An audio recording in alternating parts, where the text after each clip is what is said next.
Life is just perception. Case in point, Thomas Alva Edison, inventor of the light bulb, was once asked by a reporter how did it feel to fail 2,000 times before he finally succeeded in inventing the light bulb. To which Thomas Edison replied, "I didn't fail. I succeeded the first time. The process just had 2,000 steps." An example of how life is purely perception. While the reporter looked at it as 2,000 failures, Thomas Edison looked at it as part of the journey that is necessary for any success. This is what I found out in my attempts to try to keep doing a phoenix, and in the process I found the vortex. Yes, some people might have thought this was a phoenix fail, but this turned out to be far more successful than any phoenix I had even imagined. This three-dimensional vortex actually looks like it sucks you in with its little amphitheater in the center, and an extra little bonus surprise that I'll show you later on. Come on in and check out how it was made. I am Dyeverse Designs, positive energy designs for positive energy people, aka living for the better good of all. It's who I am, it's what I do 24/7, 365. So in today's video, I've already soaked this in soda ash, pre-marked my center points for convenience of your times themselves. Next I pinch the two top parts, lift, place that section away from me, flatten just that section out. I tuck that side of the sleeve in that's on top there. Try not to mess up that top point. And then I match up my back points. Carefully flip them over to match my front line.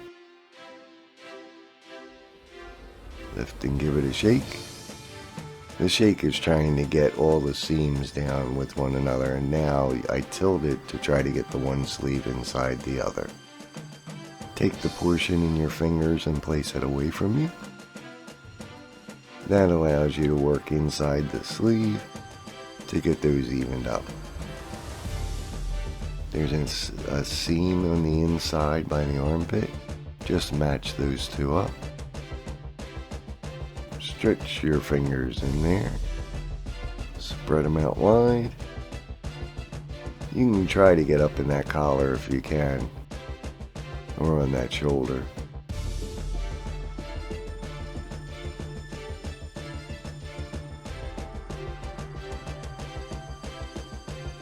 Few last little minute evening.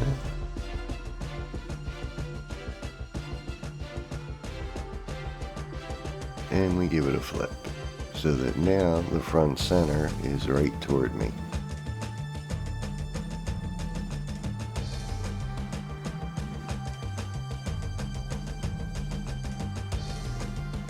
Some more tidying up.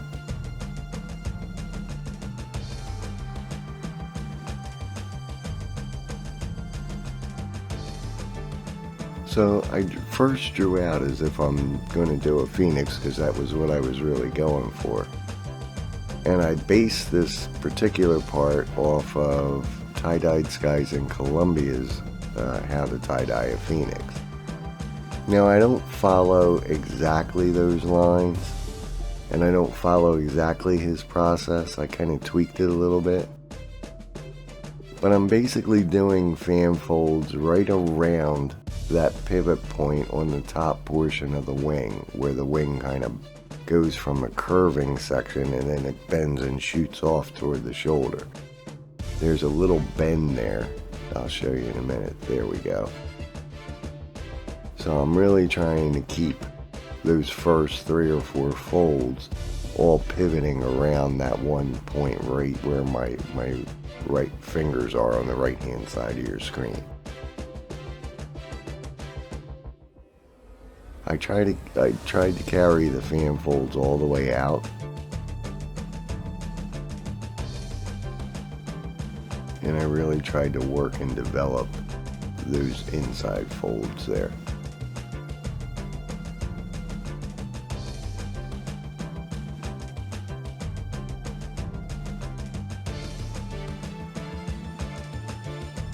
And then I treated it like a regular pleat fold, just moving my fingers in a little bit each time.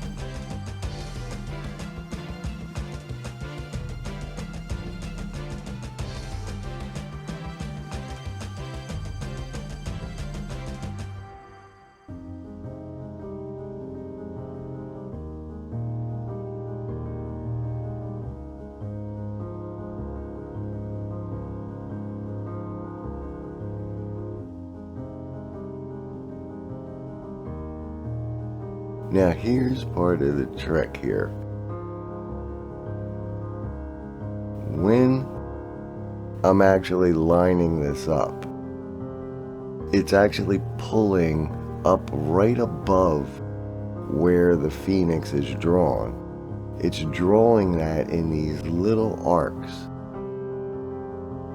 And then I'm doing a scrunch all around the rest of it. And you can actually see, if you look at the very top of the screen, that section above where the phoenix wings are is actually where the vortex will be. I did a little emblem down here, and then a scrunch, which I'm going to show in a later video, couple later videos. I'm going to show you how to make some really cool lightning effects with this particular scrunch.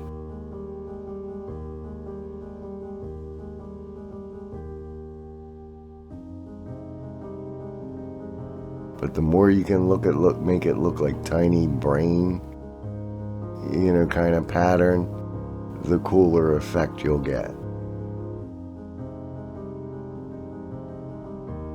And we'll just top ice dye that, where we apply the dye on top of the ice. Most of my ice dye I usually do beneath the ice. In fact, that's going to be another video I'm going to put out, is when do you use one or the other. So then I just kind of banded those up in a little circle. Makes it nice and easy for top ice dye.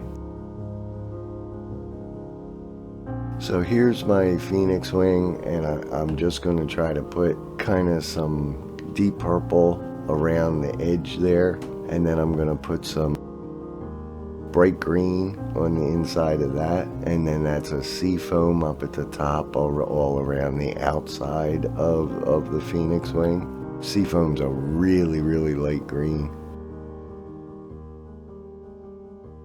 Then I added in some peacock blue, some more bright green, some azure blue, some deep purple, some better blue green, back to the sea foam now. I put that in between each part, and then I further went with that deep purple. A little bit in the center there, added some azure blue. Put in some yellow. I get a lot of success with like a lemon yellow and that deep purple. And then I finished it out with the sea foam. We popped some ice on it, along with a couple other little projects that Dyeverse Designs was working on. And then after that, we rinsed it in cold, warm, then hot water. Washed it with Synthropol in hot water. Then dried it in permanent press. Gave it an iron. And here is the final result.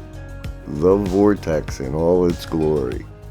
So as you can kind of see, the wings of what would have been the phoenix actually kind of make an entire outside frame. That deep purple horseshoe actually sets up the frame of the vortex, and all just inside of that, all those little fan folds are all kind of going in that curve, giving it the illusion of actually going in and down. And then that center amphitheater is really, really cool. And then if you look if you think of that center little curving area that I call an amphitheater, there looks like there's a little entrance at the bottom of it. And if you look to the left and right, it almost looks like there's these two little naked people sitting with their feet flat, knees up, and their hands on their knees.